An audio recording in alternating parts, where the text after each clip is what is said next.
बिस्मिल्लाहिर्रहमानिर्रहीम। अस्सलाम वालेकुम। क्या हाल चाल है सबके? सब खैरियत से होंगे, खूब मज़े में होंगे, एंजॉय कर रहे होंगे। और आप सुनाएं, आप लोग क्या कर रहे हैं? कराची में तो बहुत बहुत ज़्यादा गर्मी हो गई है। आज तो पता नहीं, शायद 55 से भी ज़्यादा फील लाइक था। और मेरा तो सेकंड फ्लोर का घर इस कदर गर्मी कि मैंने 2 चूल्हे जला के जिस तरह से आज मैंने खाना पकाया, तो मुझे ही पता है।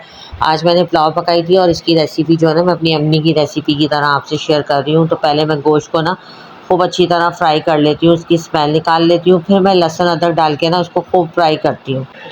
इसके बाद मैं इसमें सारे खड़े मसाले डालती हूँ, तेज़पात के पत्ते डालती हूँ, ये बादियान के फूल 2 लेती हूँ और दालचीनी के बड़े बड़े 2-3 टुकड़े ले लेती हूँ। ज़ीरा, छोटी इलायची 2-3 लेती हूँ और बड़ी इलायची और लौंग, काली मिर्च, ये सारी चीज़ें ले लेती हूँ। और इसमें फिर मैं ये सौंफ भी डलता है, आपको पता है, और ये धनिया भी डलता है। और मैं गोश्त को अच्छी तरह जब भून लेती हूँ, जब गोश्त अच्छी तरह भुनता है, लहसुन अदरक भी डाल के ना, जब इसकी स्मेल निकल जाती है, तो फिर ये सारे खड़े गरम मसाले इसमें डाल के फिर मैं भूनती हूँ।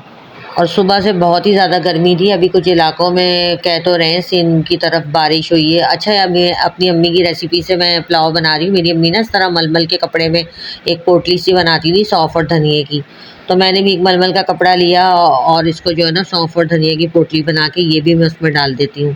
अच्छा, सम टाइम मैं ये भी करती हूँ, सौंफ और धनिया को ना पानी में पका लेती हूँ खूब अच्छी तरह और इसका पानी शामिल कर देती हूँ, सौंफ और धनिया नहीं डालती। लेकिन आज मैंने बिल्कुल अपनी अम्मी वाली रेसिपी से पका के ना ये पुलाव बनाई थी। मैंने बहुत ही मज़े की बनाई थी। आप लोग भी ज़रूर इस रेसिपी को ट्राई कीजिएगा। ये देखिए, मैंने इसमें ना पोटली डाल दी सौंफ और धनिए की ना, मलमल की, और 2 साबुत लहसुन ऐसे ही लेके ना पूरी उसकी गड्डी, और इसका ऊपर से जो छिलका उतार लेती हूँ, जो ज़रा ऐसे होते हैं कि उतर के वो पानी में तैरने ना लगे, वो उतार के और ऐसी साबुत लहसुन डाल देती हूँ। और ये बाद में निकाल के ना मैं इसको आपको तरीका बताऊंगी कि इसमें से लहसुन कैसे निकलता है। तो ये बहुत अच्छी एक तरह से यखनी वाली पुलाव बनती है। और ये मेरी अम्मी बनाती थी, तो मुझे अच्छी तरह याद है कि मेरे भाई वाई सब माशाल्लाह यखनी इसकी ना गोश्त की बहुत शौक से पीते थे।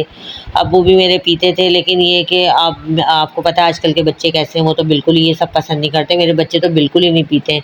बस मैं नमक डाल के ना और सारे खड़े मसाले डाल के और उसको चढ़ा देती हूँ। घी मैं बिल्कुल थोड़ा सा डालती हूँ गोश्त को फ्राई करने के लिए। घी मैं ज़्यादा इसलिए नहीं डालती क्योंकि गोश्त जो है ना ऑलरेडी चिकना है, तो वो उसकी वह घी निकल जाता है। तो इसलिए फिर मैंने इसका ना ऑयल इसमें कम ही रखा है। आज तो इतनी गर्मी है और जो बच्चों के पेपर्स वगैरह हो रहे हैं यूनिवर्सिटी वगैरह के, उनके लिए तो और ही ज़्यादा मसला। मेरी बेटी का आज पेपर था, वो गई हुई थी, वो आई तो फिर मैंने रूअफ़ज़ा बनाया, अपनी बेटी को भी दिया, मैंने भी पिया, क्योंकि इतनी ऐसा लग रहा था तबीयत डाउन हो रही है, खड़ा नहीं हो जा रहा है। किचन में ना फ़ैन भी चलाया, लेकिन फ़ैन की वजह से ना फ्लेम इधर उधर चला जाता है। फ़ैन में बड़ा मुश्किल होता है काम करना। और कुकिंग भी मैं 2 बजे के बाद करती हूँ। जब मेरी हेल्पर्स चली जाती हैं तो फिर मैं आराम से किचन में खड़ी होती हूँ। फिर उनको भी देखना होता है और साथ साथ कुकिंग करो। और किचन क्योंकि मेरा छोटा है, हेल्पर भी काम कर रही है और मैं भी खाना पकाऊँ, तो मुझे बड़ा मसला होता है। मैं कहती हूँ बस कोई किचन में ना हो तब मैं काम करूँ, क्योंकि बार बार आपको पता है कोई चीज़ धोनी है, कुछ करनी है, उधर हेल्पर खड़ी हुई बर्तन धो रही होती है, इधर मैं काम कर रही होती हूँ, तो फिर बड़ा मसला हो जाता है। कभी कभी होता है सालन वगैरह मैं चढ़ा देती हूँ, लेकिन ये तो फिर मैंने सोचा कि जब हेल्पर जाएंगी तभी मैं पकाऊंगी। तो बस इधर प्याज वो हो रही थी और मैंने चावल भी जो है ना 4 कप निकाल के भिगो के रख दिए थे। ये मैं उसका यखनी तो एक चूल्हे पे यखनी हो रही थी, दूसरे पे मैंने सोचा कि प्याज कर लूँ, क्योंकि गर्मी बहुत है, मैंने सोचा जल्दी जल्दी काम कर लूँ।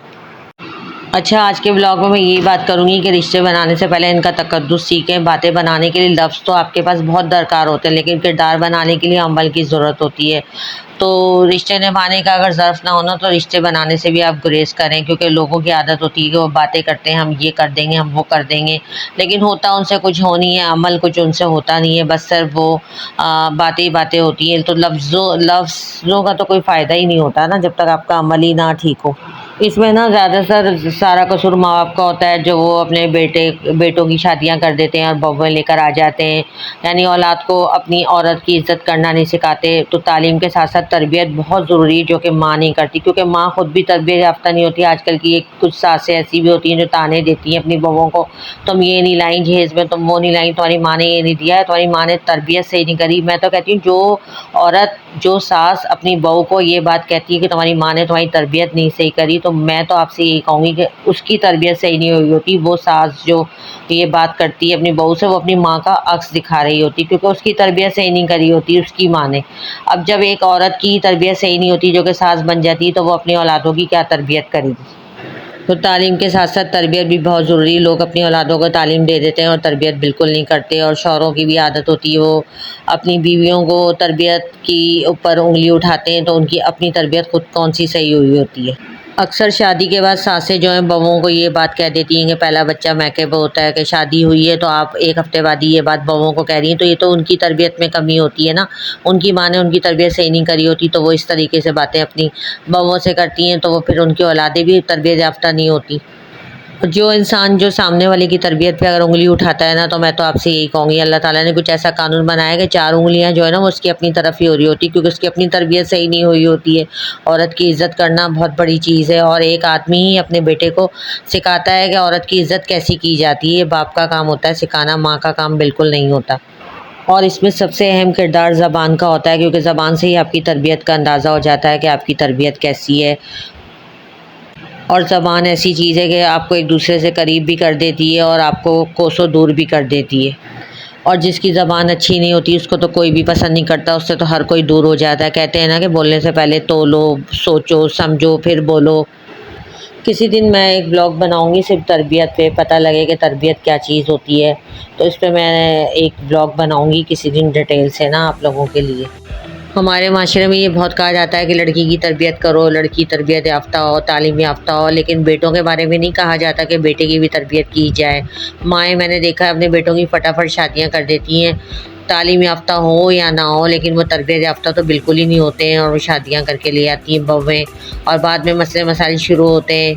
बिल्कुल बेटों को नहीं सिखाया जाता कि औरत की इज़्ज़त कैसे की जाती है, औरत से बात कैसे की जाती है, सब नहीं सिखाया जाता कि बहन से बात कैसे करनी है, बेटी से बात कैसे करनी है, माँ से बात कैसे करनी है, बीवी से बात कैसे करनी है। सब चीज़ें सिखाई नहीं जाती हैं और बेटों की शादियाँ करके ले आती हैं, तो फिर बाद में मुश्किलात शुरू हो जाती हैं।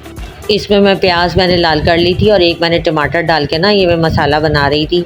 गोश्त को मैं इसमें फ्राई कर लेती हूँ, और दूसरी तरफ मैंने एक जग में जो है 4 हरी मिर्चें और थोड़ी सी दही ग्राइंड कर ली थी। अच्छा, ये जो मैंने मसाला बनाया ना इसमें 4 बड़ी प्याज़ों का मैं भगार तैयार करती हूँ, जिसमें से कुछ थोड़ा सा भगार मैं गार्निशिंग के लिए निकाल लेती हूँ, और बाकी जो भगार होता है उसमें मैं ज़ीरा डालती हूँ, और ज़ीरा डाल के जैसे ज़ीरा थोड़ा सा लाल होता है और मैं वो डाल देती हूँ। एक टमाटर डालती हूँ ताकि मसाला भुन जाए, और ये दही का जो पेस्ट होता है ना ये फिर इसमें शामिल कर लेती हूँ।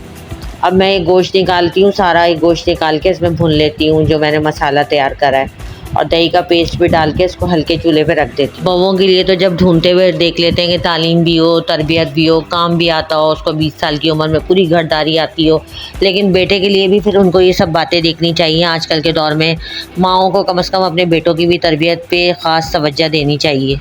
अच्छा, ये भी होता है कि बेटों में 100 नुक्स होते हैं, माओं को तो नज़र ही नहीं आता, और जब बहू में अगर नुक्स नहीं भी हो ना तो वो ऐप तलाश करने शुरू करे जाते हैं शादी के बाद, कि बहू में ये ऐप है, वो ऐप है। इधर मैंने लहसुन भी निकाल लिया था, और वो जो मैंने साबुत धनिए की और सौंफ की पोटली बनाई थी वो भी निकाल ली थी, और गोश्त निकाल के जो मैंने टमाटर का मसाला बनाया हुआ था वो मैंने उसमें डाल दिया था। ये देखें, इस तरह से दबा दबा के ना मैं लहसुन निकाल लेती हूँ। हमारी अम्मी इसी तरह निकालती थी, और ये पोटली को उसमें से वो फेंक देती थी, मलमल का जो कपड़ा होता है, सौंफ और धनिया, और फिर इसको जो है क्या कहते हैं धो लेते हैं, धो के रख देते हैं कपड़ा, नेक्स्ट टाइम यूज़ कर लें आप। इस तरह से दबा के सारा लहसुन निकाल के और वो जो गोश्त भुन रहे होते हैं उसमें डाल देते हैं, तो ये बहुत अच्छी यखनी वाली पुलाव पकती है। इसको थोड़ी देर मैं ऐसे ही पंखे के नीचे रख देती हूँ काउंटर टॉप पे अपने, क्योंकि ये गर्म इतना हो रहा होता है कि हाथ ही मेरे तो जल रहे थे। तो उसके बाद फिर मैंने ये जो गोश्त भून रही थी इसके अंदर ये लहसुन का मैं पेस्ट सा सारा डाल देती हूँ, और इसकी गोश्त की ना अच्छी तरीके से भुनाई कर लेती हूँ। 2 दफ़ा भुनाई करती हूँ, 2-3 दफ़ा तो बहुत अच्छी तरह से गोश्त भी गल जाता है और स्मेल वगैरह भी निकल जाती है इसकी। थोड़ी सी प्याज जो है मैं सैलेड के लिए निकाल लेती हूँ, इसी में से जो मैंने बहुत सारी ग्राइंड करी थी, और रायता बना लेती हूँ धनिया पुदीने की। मैंने फ्रेश चटनी पीस के जो आइस क्यूब बनाए हुए थे उसमें से मैंने रायता बना लिया था साथ साथ, और चावल मैंने भिगो के रखे हुए थे, और यखनी जो है मैं अलग से पहले निकाल लेती हूँ जग में ना। फिर एक आइडिया करती हूँ कि जैसे चावल होते हैं ना, तो चावल से पानी थोड़ा ऊपर होना चाहिए। थोड़ी सी यखनी ज़्यादा थी, वो मैंने बचा के फ्रीज़ कर दी, वो किसी और मौके पे किसी चीज़ में चावलों वगैरह में डाल लूँगी, काम आ जाती है। अच्छा, जब मैं गोश्त भून रही थी ना तो मैंने 2 चमचे बड़े भर के ना इसमें बिरयानी मसाले के भी डाले थे, तो उससे भी बहुत अच्छा इसका टेस्ट इन्हेंस हो जाता है। और बस ये तेज़ चूल्हे पे मैं इस तरह से पकाती हूँ कि जब चावल देखती हूँ बिल्कुल पानी थोड़ा ड्राई होने लगता है तो फिर कपड़ा रख के रुमाल बांध के जैसे दम देते हैं ऐसे दम दे देती हूँ और बहुत मज़े की ये पुलाव पकी थी। तो बस मैं यही कहूँगी कि जैसे बेटी की तालीम और तरबियत पे तवज्जो दी जाती है इसी तरह बेटे की भी तालीम और तरबियत पे तवज्जो देनी चाहिए, स्पेशली माँओं को। बेटी को सब कुछ सिखाया जाता है, उसकी तरबियत का हिस्सा होता है, इसी तरह बेटे को भी सिखाया जाए कि कैसे रिश्ते बनाने से पहले उनका तकद्दुस जो है ख़ुसूसी तौर पे सिखाया जाए। लाइक शेयर कमेंट करके ज़रूर बताएंगा कि आपको मेरी पुलाव की रेसिपी कैसी लगी और ट्राई भी ज़रूर कीजिएगा। अल्लाह ताला आपको अच्छे बेहतरीन नेक लोगों का साथ नसीब करे और जो आपके लिए अच्छे नहीं हैं, अच्छा नहीं चाहते, आपके लिए अच्छा नहीं करते, इन्हें खुद ब खुद आपसे दूर कर दे और आपके दिल को उनकी तरफ से कभी कोई तकलीफ़ ना पहुँचे और आप हमेशा इत्मीनान ही से रहें और अल्लाह ताला आपको भी दूसरों के हक़ में नेक बनाए। आमीन सुम्मा आमीन। दूसरों को आसानियाँ दीजिए, अल्लाह ताला आपको बहुत आसानी देगा। बस आज के लिए तो इतना ही। अपना बहुत ज़्यादा ख्याल रखिएगा, दुआओं में मुझे ख़ुसूसी तौर पे याद रखिएगा। अल्लाह हाफ़िज़।